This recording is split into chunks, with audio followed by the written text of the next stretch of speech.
prendre les questions et puis essayer de répondre. Oui. Bonjour. La question que je vais poser n'a pas de rapport forcément avec tout ce qu'on a pu voir ces temps-ci, mais c'est que c'est quelque chose de pressant sur mon cœur et je me suis réveillé en me posant des questions là-dessus, sans forcément comprendre qu'est-ce que c'est vraiment. La question c'est qu'est-ce que sont véritablement les blessures intérieures et quels sont les impacts, comment on en sort, si on en souffre et tout. C'est quoi exactement? Qu'est-ce qu'il y a autour? Les blessures intérieures. Est-ce que bibliquement, est-ce qu'il y a, je sais pas, est-ce qu'il y a un enseignement par rapport à ça? Est-ce qu'il y a des choses? Je sais pas. C'est une bonne question. Blessure intérieure. C'est un mot qu'on a beaucoup entendu ces dernières années là, dans les nouvelles églises. La guérison des blessures intérieures. J'ai déjà écouté beaucoup d'enseignements dessus, mais bon, comme d'habitude, c'est toujours dans le but de pousser les gens à venir donner l'argent. Et effectivement, la plupart des blessures intérieures passent avec cette expression-là. Ce n'est pas écrit blessure intérieure comme ça. Mais Jésus, quand il est rentré dans le temple, il a pris le livre d'Ésaïe. Et la Bible dit qu'il a dit, l'Esprit du Seigneur est sur moi, car il m'a oint pour guérir ceux qui ont le cœur brisé. Ceux qui ont le cœur brisé, c'est ça en fait. Et nous tous, il n'y a pas quelqu'un ici, depuis qu'il est né jusqu'à aujourd'hui, qui n'a jamais eu le cœur brisé. Qui n'a jamais été blessé, frustré, blessé dans son cœur, à l'intérieur par quelque chose, par une chose, par une autre. Tout le monde. Tout le monde. Tout le monde a déjà eu le cœur brisé. Donc, alors, l'expérience de la guérison du cœur par rapport aux blessures, c'est que c'est une expérience que tous les chrétiens vont passer par là, en fait. Tous les chrétiens sont appelés à expérimenter ça. Mais comment est-ce que ça se fait? On va prendre des passages comme d'habitude. Matthieu, chapitre 12. Matthieu, chapitre 12. Verset 34.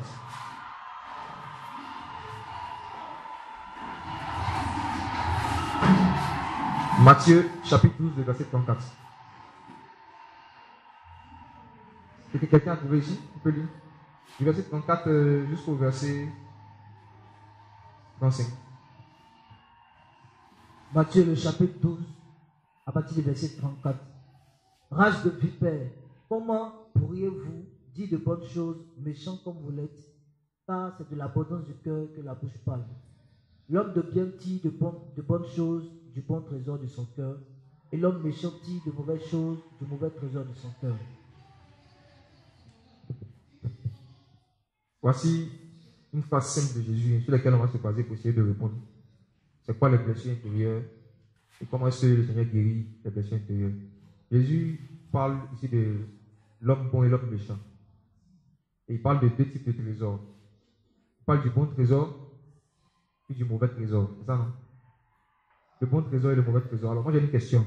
Est-ce qu'un trésor peut être mauvais? Trésor c'est quelque chose de précieux. La définition même étymologique, un trésor c'est quelque chose qui a une valeur. Donc c'est bon à la base. Ça semble bon. Mais Jésus ici parle de mauvais trésor. Donc, qu'est-ce qui peut rendre un trésor mauvais? Je pose la question comme ça. Supposons que quelqu'un vient et dit qu'il a trouvé de l'or. Il nous dit qu'il a trouvé de l'or. Tu peux répondre? La source. Voilà. La source. Par exemple, M. Bamba a 1 million de francs sur son compte. Et puis le jeune Guillaume a 1 million de francs sur son compte. M. Bamba a 1 million de francs sur son compte parce qu'il a travaillé et c'est à la sueur de son compte qu'il a eu son argent. Donc c'est pour lui. C'est un bon trésor. Guillaume, c'est un bouteur. Il a escroqué les blancs, il a eu 1 million. Les deux, c'est 1 million, mais pour Guillaume, c'est un mauvais trésor. Parce qu'il a mal acquis. C'est ça, non? Il a mal acquis. Maintenant, le Seigneur, il parle de l'homme bon et de l'homme méchant. Et il dit en fait que l'homme bon, c'est de bonnes choses, c'est bon trésor de son cœur. En fait, les trésors, ça représente simplement les souvenirs. Les trésors, ce sont les souvenirs. Pas que n'importe quel type de souvenirs. Des souvenirs qu'on garde précieusement. La particularité d'un trésor, c'est que c'est quelque chose que tu gardes jalousement, que tu préserves, que tu caches. Un trésor, c'est ça, on le cache. Oui. C'est une parabole concernant les blessures intérieures. Parce que ces pharisiens, c'était des gens très, très frustrés, très blessés, mais qui prêchaient la parole de Dieu. Donc, ils faisaient des dégâts dans la vie des gens. Et le Seigneur parle du bon trésor. Le bon trésor, c'est quoi? Ce sont les bons souvenirs que tu as de ton enfance, de ton passé, les bonnes choses qui te sont arrivées, les bonnes choses que tu as vécues. Ça, c'est ton bon trésor. Et le Seigneur dit que c'est de l'abondance du cœur que la bouche parle. Ça veut dire quoi? Les bonnes choses que tu as vécues dans ta vie, les souvenirs des bonnes choses que tu as vécues dans ta vie font que tu as la capacité de dire de bonnes paroles. Tu peux parler des bonnes choses. C'est facile pour toi, par exemple, pour quelqu'un qui a eu l'habitude quand il était petit de recevoir beaucoup de compliments, sans se rendre compte quand il va grandir, il aura l'habitude lui aussi de complimenter les autres. Donc, du coup, il tire des bonnes choses du bon trésor de son cœur. Il avait le souvenir que, à chaque fois qu'il s'habillait, un petit garçon par exemple, chaque fois qu'il s'habillait, sa maman lui disait tu es beau à chaque fois. Et quand il va grandir, sans s'en rendre compte, c'est un trésor, c'est un souvenir qui reste quelque part. Il fait que lui aussi, il a l'habitude.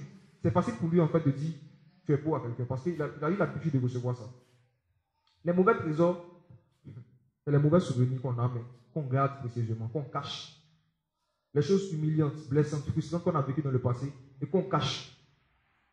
Un trésor, c'est quelque chose qu'on cache. Mais un mauvais trésor, c'est une mauvaise chose qu'on cache simplement. Mais pourquoi c'est un trésor? Parce que justement, on ne veut pas renoncer à ça. On le garde. C'est mauvais, mais on garde ça dans nos cœurs. Les mauvais trésors, ça peut être une frustration que quelqu'un t'a fait subir, une humiliation que tu as gardée dans ton cœur. Et à chaque fois que tu vois la personne, tu te rappelles ça.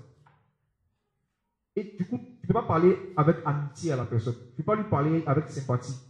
Tu n'arrives pas à parler à la personne avec gentillesse. Parce que c'est de l'abondance du cœur que la bouche parle. Et comme par rapport à cette personne-là, tu as un mauvais trésor, à chaque fois que tu le vois, ben, c'est ça qui sort. Et le Seigneur dit que c'est l'homme méchant qui fait ça. Mais l'homme bon, lui, il décide seulement de garder les bons trésors et de rejeter les mauvais trésors. Nous aussi, envers Dieu, toi comme ça dans ta relation avec Dieu, tu as deux trésors chez le Seigneur. Tu as les bons trésors et tu as les mauvais trésors. Les bons trésors, c'est les bonnes actions que tu as posées envers Dieu, qui ont réjoui son cœur. Maintenant, ton mauvais trésor, c'est les mauvaises actions que tu as posées envers le Seigneur, qu'il a attristé, qu'il a blessé. Mais dans Hébreu, le Seigneur dit que dans la nouvelle alliance, là, lorsqu'il nous pardonne, il efface le souvenir de nos iniquités. Lui, Dieu, il décide de ne plus se souvenir. Il efface le souvenir de nos péchés. De telle sorte à ce que lorsqu'il te voit, il peut te parler avec amitié. Dieu nous parle comme si on n'avait jamais péché depuis qu'on est né. Dieu se comporte avec nous comme si on ne l'a jamais attristé. Comme si on n'avait jamais fait quelque chose qui lui faisait mal. Par exemple, aujourd'hui, la présence du Seigneur, Jésus est au milieu de nous. Pourtant, beaucoup d'entre nous, en semaine, l'ont attristé, l'ont blessé. Mais comme c'est quelqu'un de bon, il n'a pas les mauvais trésors. Dieu n'est pas rancunier. C'est pas que tu te répands, c'est fini. Il enlève de son cœur, il décide volontairement d'enlever de son cœur ce que tu lui as fait. Tu vois? Donc les blessures intérieures, contrairement à ce qui est enseigné par les gars du développement personnel, ce n'est pas quelque chose dont l'homme n'a pas la capacité lui-même de se débarrasser. Sans le Saint-Esprit même, l'homme, naturellement, a la capacité, s'il veut, de pardonner, de ne pas pardonner. Si. La preuve, les parents font ça avec leurs enfants. Je connais un monsieur qui a son enfant, qui a volé tout dans sa maison, qui allait vendre pour payer la drogue. Il a parlé, il s'est fâché, il a fait tout ce qu'il a fait. Il a fait même mettre l'enfant en prison pour quelque temps. Lui-même, il allait le chercher pour le faire sortir. Pourquoi? Parce qu'il a pardonné. Et après, lui-même, il vient revoir l'enfant pour lui dire, ah vraiment, qu'est-ce que tu veux faire dans la vie et tout. Vous n'avez jamais vu des parents comme ça. Les enfants font les bêtises, mais il ne les réunit pas. Il leur pardonne à chaque fois. C'est un choix. Ils aiment tellement leurs enfants que, comme ça, les bêtises qu'ils font, ils peuvent être fâchés pour un temps, mais après, ils décident de laisser tomber. Ils décident d'oublier.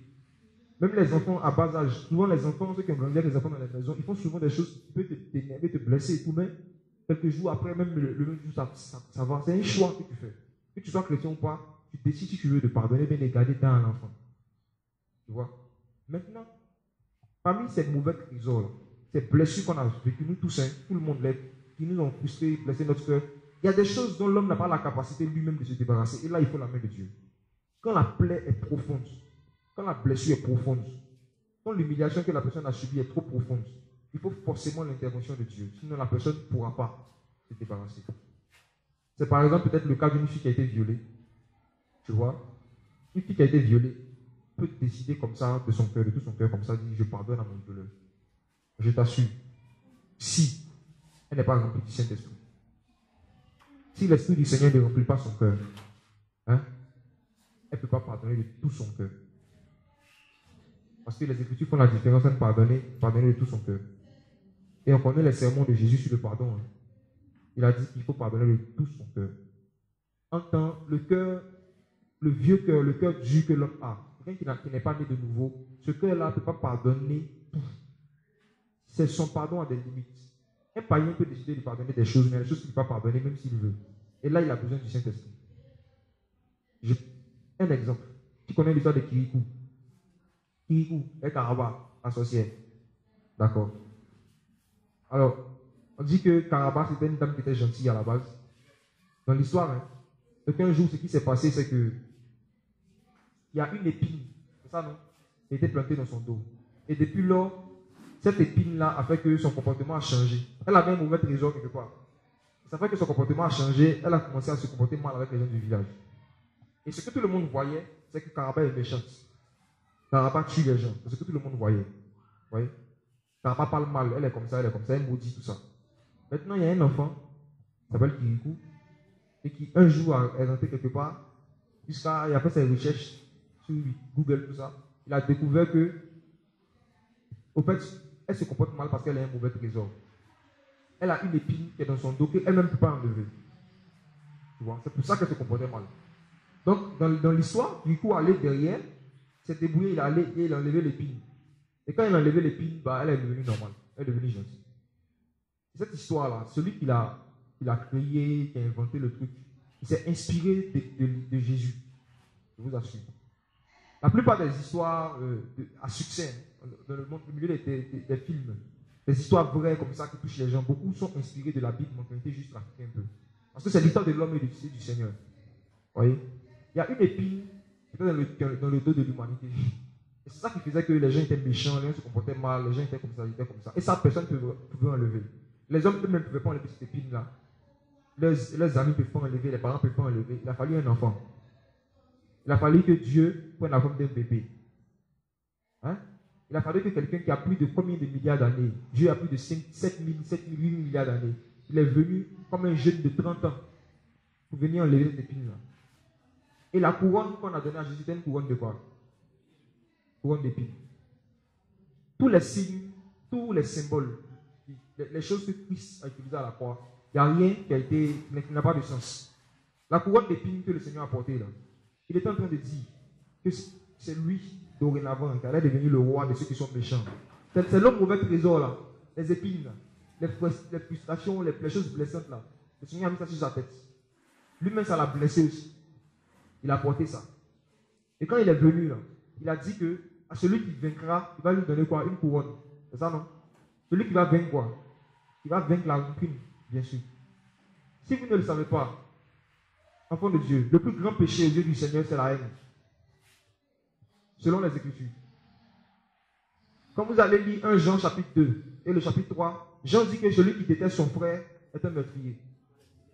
Il est dans les ténèbres. Bon, on va lire en même temps. Le plus grand péché devant le Seigneur, c'est la haine. C'est pas la fornication, c'est pas la drogue, c'est pas l'alcool. Ça, c'est rien. Dieu là, il délivre facilement de ça. Mais le péché qu'en général l'homme lutte avec Dieu, il ne veut même pas que Dieu le guérisse, c'est la haine. C'est la rancune. Parce que la haine, ça donne une puissance. Ça donne un pouvoir. Ils sont forts. 1 Jean chapitre 2.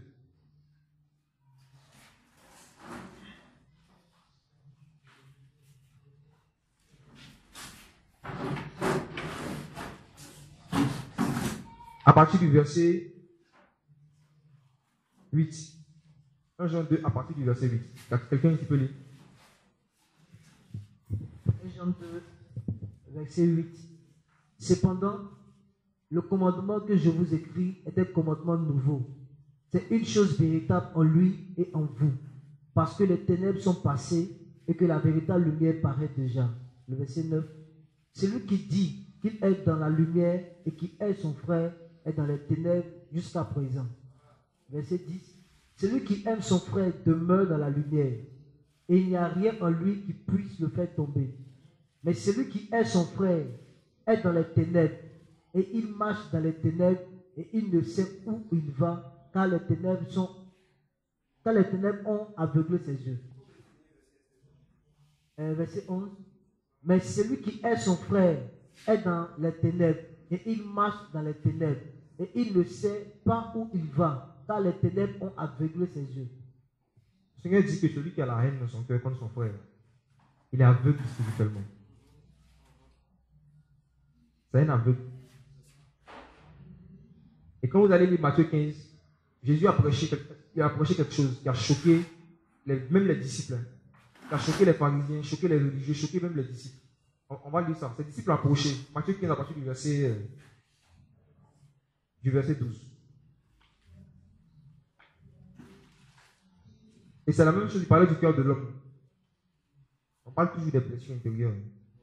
On parlait du cœur de l'homme. À partir du verset 10, Matthieu 15, verset 10, je lis.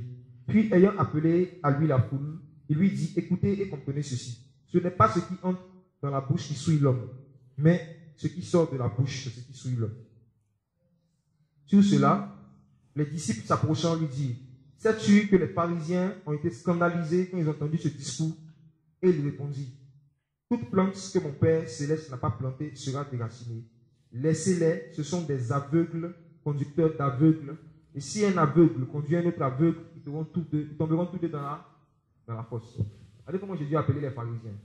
Les disciples sont venus s'inquiéter. Ils disent, non, mais Seigneur, est-ce que tu sais que tu as scandalisé les gens à cause de ce que tu as enseigné? Le Seigneur dit quoi? Laissez-les. Pourquoi? Parce que ce sont des aveugles.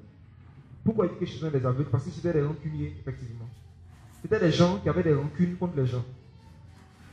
Et qui enseignaient la parole de Dieu.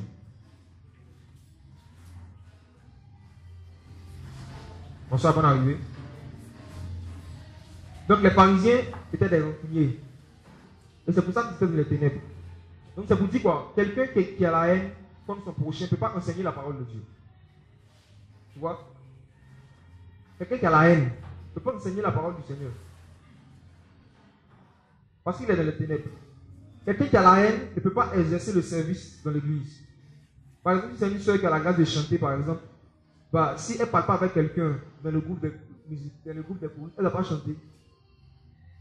Quelqu'un qui a la haine ne peut pas servir Dieu. Parce que c'est un aveugle. Selon les Écritures. Mais aujourd'hui, qu'est-ce qu'on constate dans certaines assemblées? On peut voir dans un groupe musical, par exemple, des gens qui ne se parlent pas. Les responsables savent, mais on les met ensemble et puis ils viennent chanter. Mais si jamais on apprend que cette même soeur-là, elle a tombé dans l'impudicité, là ils vont dire, oh, là tu ne chantes pas. Parce que dans leur tête, l'impudicité est plus grave que la rancune. Dans leur tête, selon leur justice. Mais selon les Écritures, le péché le plus grave devant le Seigneur, c'est la haine. C'est pour cela que le Seigneur, il a dit, quand vous priez, dites, notre Père, pardonne-nous, comme nous pardonnons aussi à ceux qui nous ont offensés. Et Jésus a dit que si vous ne pardonnez pas aux hommes leurs offenses, votre Père qui est dans les cieux ne vous pardonnera pas non plus.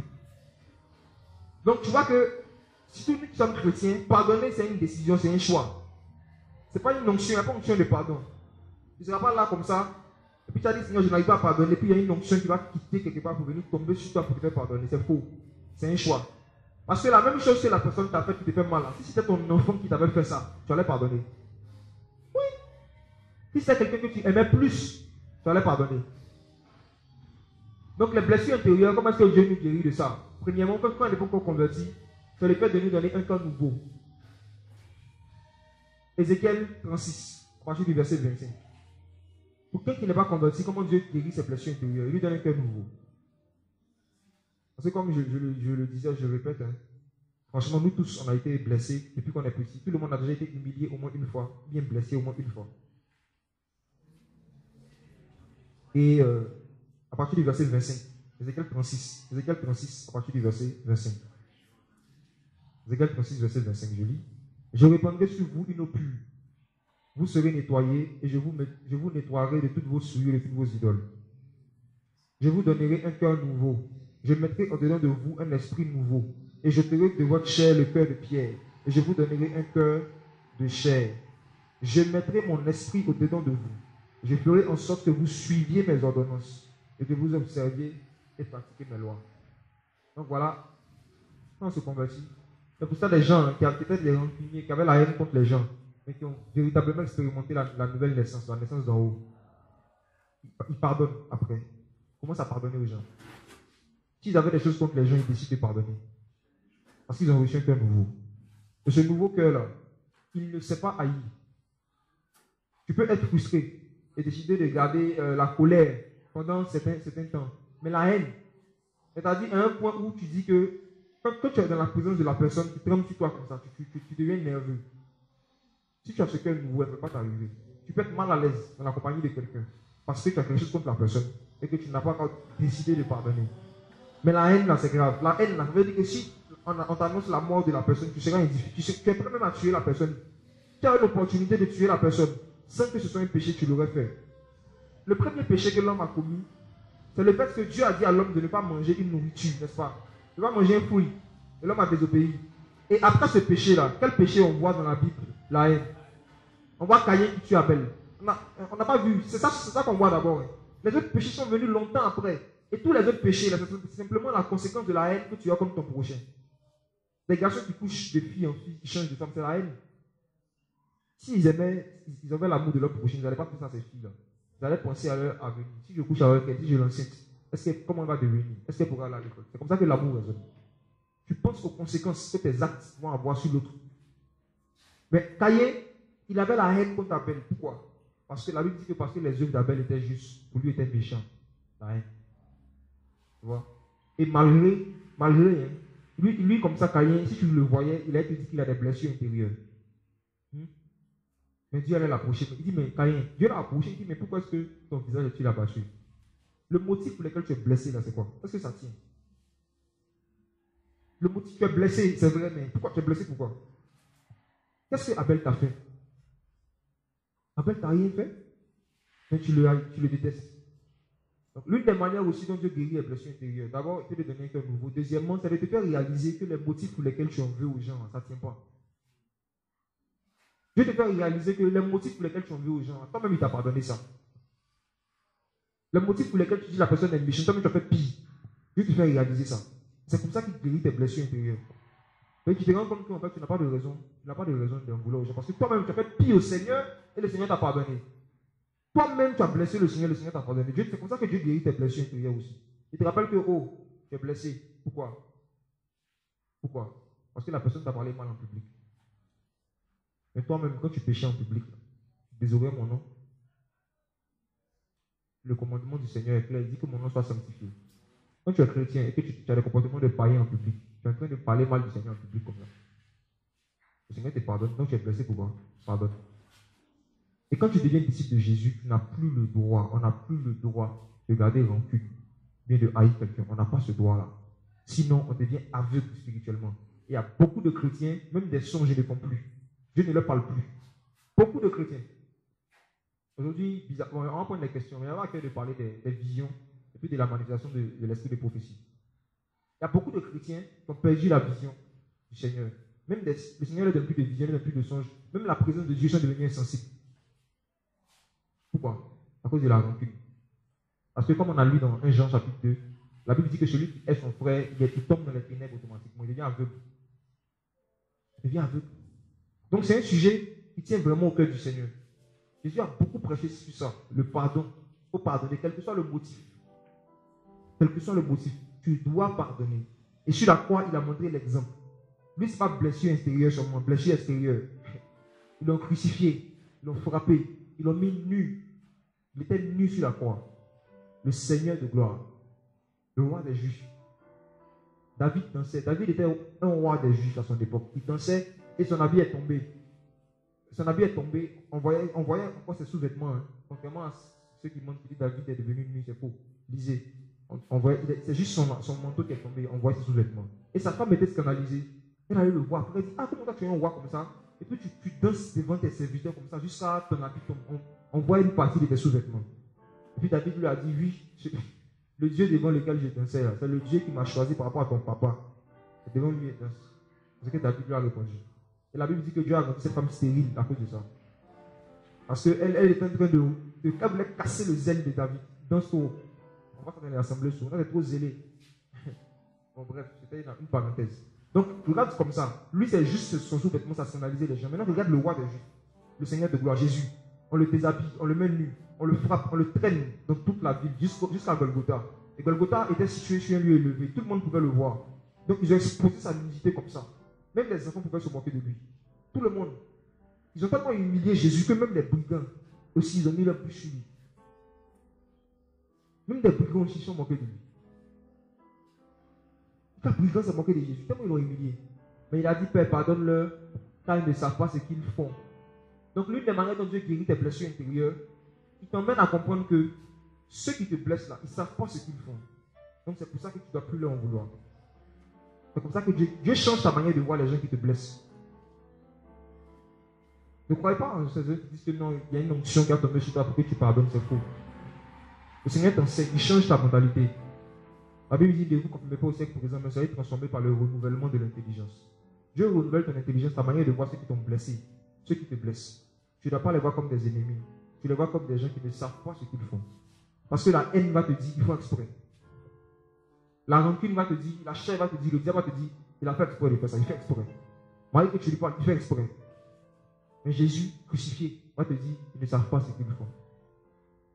Donc voici le langage de Jésus, le langage des démons, de la chair. Ils ne savent pas ce qu'ils font. Ça, c'est Jésus crucifié qui dit ça. Et les démons, bien la chair va te dire, non, il fait exprès. Donc, du coup, bon, supposons que oui, il fait exprès. Donc, qu'est-ce que tu dois faire? Tu dois te venger. Et ta vengeance, c'est quoi? De ne plus lui parler. Tu sais, vous savez, on sait ce que Satan a fait à Dieu, non? Il a trahi le Seigneur. Quand il était Lucifer, c'était un ange. Il s'est rebellé contre Dieu et il est parti avec beaucoup d'anges qui sont devenus des démons après. Mais dans Job chapitre 1, la Bible dit que Dieu était avec ses fils, ses anges, et Satan est venu. Est-ce que Dieu ne l'a pas reçu? Est-ce que Dieu ne l'a pas reçu? Est-ce que Dieu a dit à Satan, il ne parle pas avec toi? Même Satan, Dieu parle avec lui. Donc quand tu décides de ne plus parler à quelqu'un, tu es pire que Satan. Oui, Satan, même malgré qu'il déteste Dieu, il peut lui adresser la parole quand même. Hein? Satan parle avec Dieu, Dieu parle avec Satan. Mais toi, il y a des gens, parce qu'ils t'ont blessé, pas parce que Dieu t'a dit de ne plus leur parler. Équilibre. Hein? Après arriver, il y a des personnes, le Seigneur te convainc de prendre tes distances, de ne plus leur adresser la parole, ça arrive. Mais quand tu décides de ne plus parler à quelqu'un, juste ta blessure, tu décides de ne plus de couper les ponts avec la personne, couper les responsabilités, la personne t'a blessé. Nous tous, on a déjà fait ça au moins une fois. Mais moi aussi, le Seigneur m'a convaincu de pécher par rapport à ça un jour. Il a renouvelé mon intelligence. Il m'a dit, regarde, même Satan, même Lucifer, hein, il m'adresse la parole. Je lui réponds. Est-ce que ces gens-là, ils sont aussi mauvais que ça? Même Satan. Il parle, Dieu répond. Les démons qui étaient dans le fou de Gadara. Jésus est venu devant le fou. Il a causé avec eux. Il dit, ça va, comment vous appelez tout ça? Il dit, non, on est légion. Tout ça. On dit, il priait Jésus. Ils ont dit, ah bon, il y a des portes qui passent pour nous envoyer. Ils ont causé à Jésus. Et quand le Seigneur veut les exaucer, tout ça, il dit, Seigneur, veut aller dans l'époque. Le Seigneur dit, c'est bien, mes petits, partez. Ah! Voici l'homme bon qui dit des bonnes choses de son bon trésor, du bon trésor de son cœur. C'est la parabole de Jésus. Et les mauvais trésors, c'est les mauvais souvenirs que tu as. Les mauvaises choses que tu as gardées dans ton cœur. Et la preuve que c'est un trésor, jusqu'à actuellement, je les ai gardées. Un jour, j'ai fait, moi, c'est ma conviction, c'est pas une doctrine. Je respecte les chrétiens qui fêtent leur anniversaire. C'est leur choix, c'est leur droit. Il n'y a aucun verset qui l'interdit. Mais moi, je suis mal à l'aise avec, j'aime pas trop. Et j'ai parlé de ça à certains membres de ma famille, à un membre particulier, pas dit qui, mais avec qui je suis très proche. Et j'ai dit à la personne que dorénavant, je ne vais plus, chaque année, 10 joyeux anniversaire, tout ça. Je ne vais plus faire ça. Et que je vais t'offrir des cadeaux pendant toute l'année. Mais ce jour-là, il faut t'attendre à moi. Tu vois? Elle a dit, ok, elle a compris.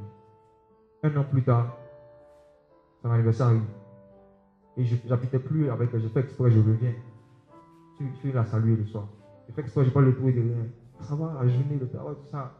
Elle est là en haut, elle dit, Elle dit, bon, il rentre à la maison. Elle dit, viens, assieds-toi. Et je dis, c'est quand? Elle dit, aujourd'hui. Elle dit, le jour, c'est tel jour. Il y a quoi aujourd'hui? Oui, aujourd'hui. Le jour, il n'a pas de pouvoir jouer. Et non, il y avait un match. Les éléphants, tout ça. Elle s'est mise en colère. Tu n'as pas l'amour. Tu dis que tu es chrétien là. C'est comme ça, c'est votre chrétien là qui est devenu comme ça. Tu es devenu méchant. Je lui ai laissé s'exprimer. Quand elle a fini, je lui ai dit, rappelle-moi le dernier cadeau que je t'ai offert. C'était quand?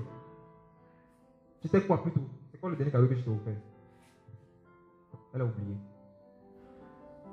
Elle a oublié. Il dit, est-ce que tu te souviens cette année, je t'ai offert des cadeaux combien de fois? Tu te souviens le nombre de cadeaux que je t'ai offert? Elle dit, elle ne se souvient pas. Il dit, tu vois, tu as oublié les bons trésors que je t'ai donnés. Les cadeaux que je t'ai donnés, tu as oublié. Mais tu m'attendais ce jour-là. C'est ce jour-là que je dois te montrer que je t'aime. Et du coup, tu es ingrate. Donc, si je ne t'ai pas donné quelque chose ce jour-là, tu vas me prendre pour un méchant et tu vas oublier toutes les bonnes actions que je fais pour toi pendant tout le reste de l'année. Et ça, ce n'est pas un comportement de chrétien. C'est l'ingratitude. Donc, l'anniversaire, ça rend les gens ingrats souvent. Ils oublient tout ce que tu as fait pour eux pendant l'année, les services que tu leur as rendus. Même des fois où c'était chaud sur eux, ils ont dit, ah, comment on transfère 200, tout ça, tu as fait. Eux, ils ne considèrent pas tout ça. Ils veulent voir un truc emballé le jour-là. Et ils oublient toutes les bonnes actions que tu as fait pour eux. Et on est comme ça avec Dieu souvent. On fait la même chose avec le Seigneur. Souvent, on a des besoins, on prie, Dieu ne répond pas. Ou bien il y a des choses qu'on veut, puis Dieu ne nous donne pas. Et du coup, on commence à se comporter avec Dieu dans notre cœur, ou bien à parler au Seigneur, comme s'il était méchant en fait. Et tu oublies ce que tu as fait pour toi depuis que tu es petit. Tout ce que Dieu a fait pour toi depuis que tu es petit, tu oublies tout. Mais tu lui as demandé une seule chose. Il a fait 1000 choses, tu as tout oublié. Mais il y a une chose que tu lui as demandé, il n'a pas fait, il est méchant. Et tu es blessé. Tu dis que tu as des blessures intérieures. Tu es blessé. Il y a beaucoup de gens qui se blessent dans la famille hein, à cause de l'anniversaire. Tu ne vas pas appeler aujourd'hui. Il est blessé. Pourtant, tu l'appelais tous les jours de l'année. Ça, il a oublié. Ce jour-là, tu ne l'as pas appelé, il est blessé. Donc, les gens se blessent aujourd'hui aussi pour tout et pour rien à cause de certaines traditions, de pratiques que les gens ont mis en place. Et nous qui sommes chrétiens, si les choses qui blessent les païens, ça nous blesse aussi. Ça prouve qu'on n'est pas mature dans l'amour. L'amour, là, ça fait que tu retiens plus le bon trésor que le mauvais trésor. Je ne sais pas ce que j'ai eu l'anniversaire, c'est un mauvais trésor. Mais toute l'année, je t'ai fait des cadeaux, c'est un bon trésor. Maintenant, tu es un homme bon. La Bible dit que l'homme bon, il tire les bonnes choses du bon trésor de son cœur. Maintenant, tu oublies tout ce qui est fait pour toi. C'est ce jour-là que tu m'attends. Tu es un homme méchant. C'est méchant. Donc, les blessures intérieures aussi, comment est-ce que Dieu guérit? Je reviens dessus. C'est que le Seigneur change notre mentalité. Il change notre manière, en fait, de voir certaines situations. Pour qu'on ne soit plus blessé. Pour qu'on ne soit plus blessé pour tout et pour rien. Juste anniversaire, ce n'est pas signe d'amour. Hein. Il y a des gens qui ne te connaissent même pas sur Facebook. Quand on leur envoie un message, on dit que c'est ton anniversaire, tu envoies HBD. Happy birthday. Il y en a qui t'envoient ça comme ça. Il y en a qui programment ça dans leur téléphone. C'est ton anniversaire, il faut que je t'envoie un mot. Ce n'est pas une preuve d'amour. On peut le faire, il n'y a pas de problème. Ça ne me gêne même pas. Il y a des frères qui le font, il n'y a pas de problème. Mais moi, personnellement, je n'ai pas changé ma mentalité par rapport à ça. Je ne veux pas être blessé, frustré par un de mes proches parce qu'il ne m'a pas appelé le jour de mon année. Amen. Il y a quelque chose de plus blessant que ça. Peut-être qu'il avait un problème, peut-être qu'il était occupé, peut-être qu'il avait besoin que ce soit moi qui l'appelle ce jour-là. Il ne faut pas me fâcher contre les gens pour ça. Donc tu vois, pour répondre un peu à ta question, c'est ça, les blessures intérieures, voici un peu ce que c'est les frustrations, les mauvais souvenirs, les humiliations qu'on a reçues, qu'on garde volontairement. On décide de garder volontairement.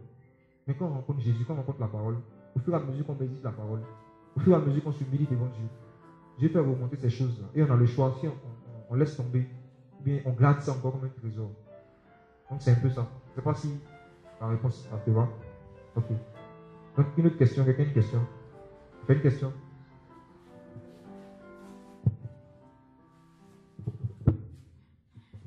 C'est toujours sur le pardon là. Tu disais que le fait que quelqu'un décide de ne pas parler avec quelqu'un, avec une autre personne, c'est clair, c'est de la méchanceté. Oui, voilà. Maintenant, pour une personne qui t'a fait du tort, toi tu as pardonné. Tu as eu à t'approcher de la personne avant de parler ça à quiconque. Tu as parlé à la personne pour dire, ah, là où tu as fait telle chose, ça m'a frustré, je ne considère pas, mais voilà. Et la personne a continué encore à refaire les mêmes choses.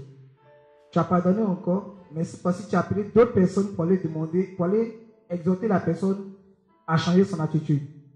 Maintenant, tu viens et puis la personne ne te parle plus. Parce qu'il sait qu'il y a un passage qui dit, soyez en paix avec tous. Si cela dépend de vous en tout cas. Mais la personne ne te parle plus. Ça te fait mal, mais tu ne sais pas quoi faire. Là, tu réagis comment? La personne ne te parle plus. Vous habitez ensemble, mais la personne ne te parle plus. Tu salues, la personne ne te répond pas. Elle reste carrément indifférente. Ok. Là, tu réagis comment? Tu te comportes comment en fait?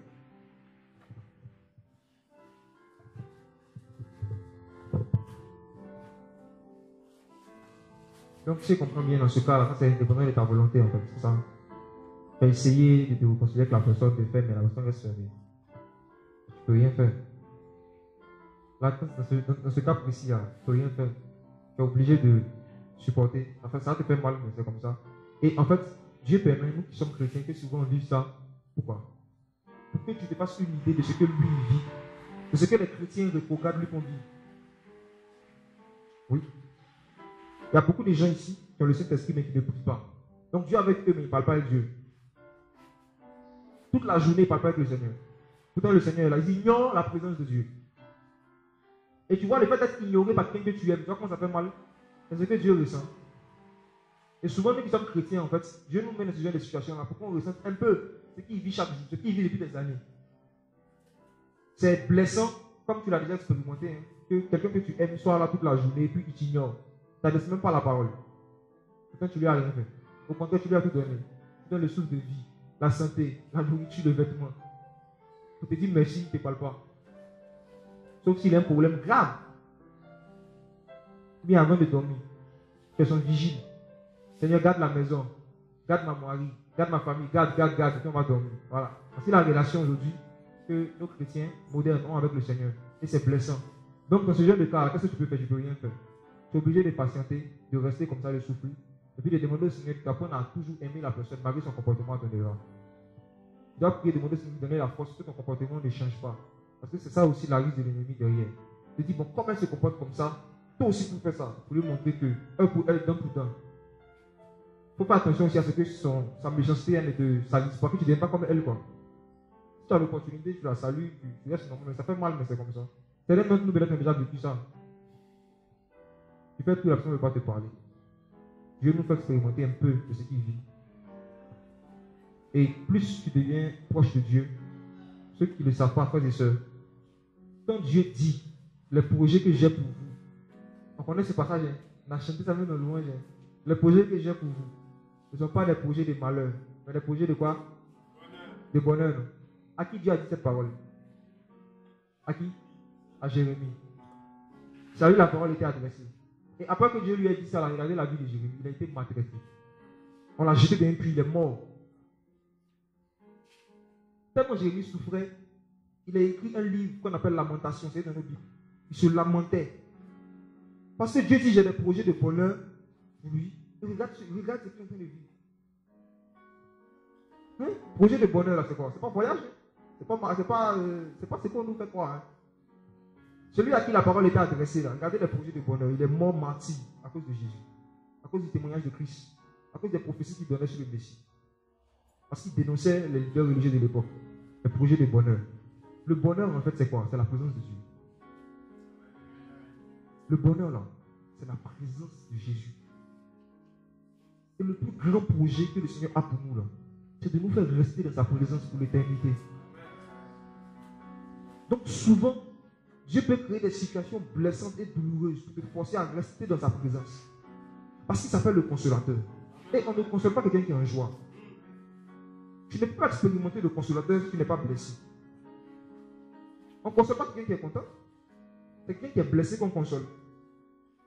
Donc souvent, Dieu passe par des personnes pour nous blesser, pour qu'on vienne dans sa présence. C'est ça le projet de bonheur. Jérémie a vécu ça. Dieu voulait tellement être seul avec Jérémie. Il voulait tellement passer du temps avec lui. Il a utilisé les gens pour le jeter dans un puits. Et souvent quand on est isolé, Dieu sourit. Si tu savais, tout le monde sait on sait que Dieu aime tout le monde. Mais rares sont les chrétiens qui connaissent l'amour que Dieu a pour eux personnellement. Rares. Si tu connais l'amour que Dieu a pour toi personnellement, un prédicateur ne peut pas te dire que si tu ne donnes pas ta dîme, tu ne seras pas béni, puis tu vas croire. C'est comme si un gars qui est au Burkina, il est au Mali, et puis il vient me dire que mon papa dit qu'il ne va plus me donner l'argent, il ne va plus me donner déjeuner si je ne fais pas d'offrande. Je vais te demander son nom là, oui, peut-être tu t'appelles comment, tu viens d'où? Est-ce qu'un étranger peut quitter dehors venir te dire que ton père ne va plus te nourrir si tu ne fais pas tout du quartier, si tu ne coupes pas, tu ne fais pas le tour du quartier 3 fois? C'est parce que beaucoup de chrétiens n'ont pas de relations personnelles avec le Père. C'est pour cela qu'il y a des enseignements, des prédications qui passent, auxquelles ils croient. Ils croient que leur bénédiction est rattachée aux prédications ou bien à la présence d'un autre homme. Il se fait appeler homme de Dieu, mais le pasteur. Et beaucoup de pauvres, en général, c'est les pauvres qui croient beaucoup en cet évangile. Quelqu'un qui a réussi à devenir millionnaire sans Jésus, tu viens, tu lui dis que s'il n'a pas Jésus, il ne sera pas riche, il va se moquer de toi. Tu racontes n'importe quoi. Même les païens savent que pour être riche, ça n'a rien à voir avec Jésus. Ça n'a rien à voir avec Jésus. Mais on fait croire à beaucoup de gens qui ont des problèmes financiers que leur bénédiction est rattachée à une certaine personne ou bien à une communauté. Et que s'ils quittent, ils vont perdre leur bénédiction. Pourquoi tu crois ça? Parce que tu ne connais pas l'amour que Dieu a pour toi. Tu ne connais pas la relation que Dieu t'offre en Jésus-Christ. La relation d'enfant à père. La relation d'enfant à père. Beaucoup ne connaissent pas. Si on connaissait une partie, quand tu commences à découvrir une partie de l'amour que Dieu a pour toi, frère, il y a des prophéties même, les gens viennent te donner, avec les yeux blancs, ils cassent eux qui tombent, ça ne te fait même pas. On dit, non, Dieu m'aime trop. Ça ne peut pas m'arriver ça. Ce n'est pas possible. Dieu m'aime trop. Quand je ne le connaissais pas, je ne payais pas 10, mais je mangeais. Donc, ce n'est pas maintenant que c'est mon papa là. Comme je ne lui donne pas l'argent, papa me laisse n'importe quoi. C'est une escroquerie. Alors, blessure intérieure, les frères. Je vous en prie. Pardonnez aux gens. Vos mauvais trésors là, jetez ça. Les mauvais souvenirs, quand j'étais petit, ma tante m'a fait un. Quand j'étais petit, mon oncle m'a fait un. De sorte à ce que la même tante là, quand tu la revois, elle est devenue une grande, tu la revois, tu as toujours ce pincement au cœur. Est-ce que tu es sûr que tu es converti? Si tu es converti, que tu as reçu ce cœur nouveau là, dans ce cas, il faut tirer le bon trésor de ça. Parce que c'est parce que toi-même Dieu t'a pardonné qu'aujourd'hui on t'appelle chrétien. C'est parce que Dieu t'a pardonné tout ce que tu lui as fait qu'on t'appelle enfant de Dieu. Et Dieu dit que si tu ne pardonnes pas aux autres, il ne te pardonne plus. Il y a beaucoup. Moi, c'est parmi les prédicateurs, j'ai vu ça.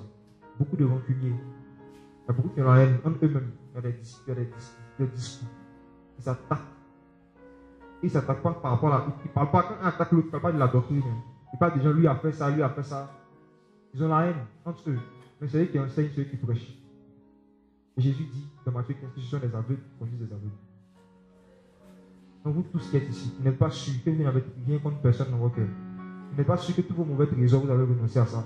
Aujourd'hui, là, s'il vous plaît, mettez-vous en règle avec le Seigneur. Recherchez la paix avec tous. Et la sanctification sans laquelle personne ne verra le Seigneur. Mais la paix avec tous d'abord. Maintenant, si tout cela dit que lui ne veut pas la paix avec toi, là, ce n'est pas de ton fait. Mais au moins, tu aurais essayé. Amen.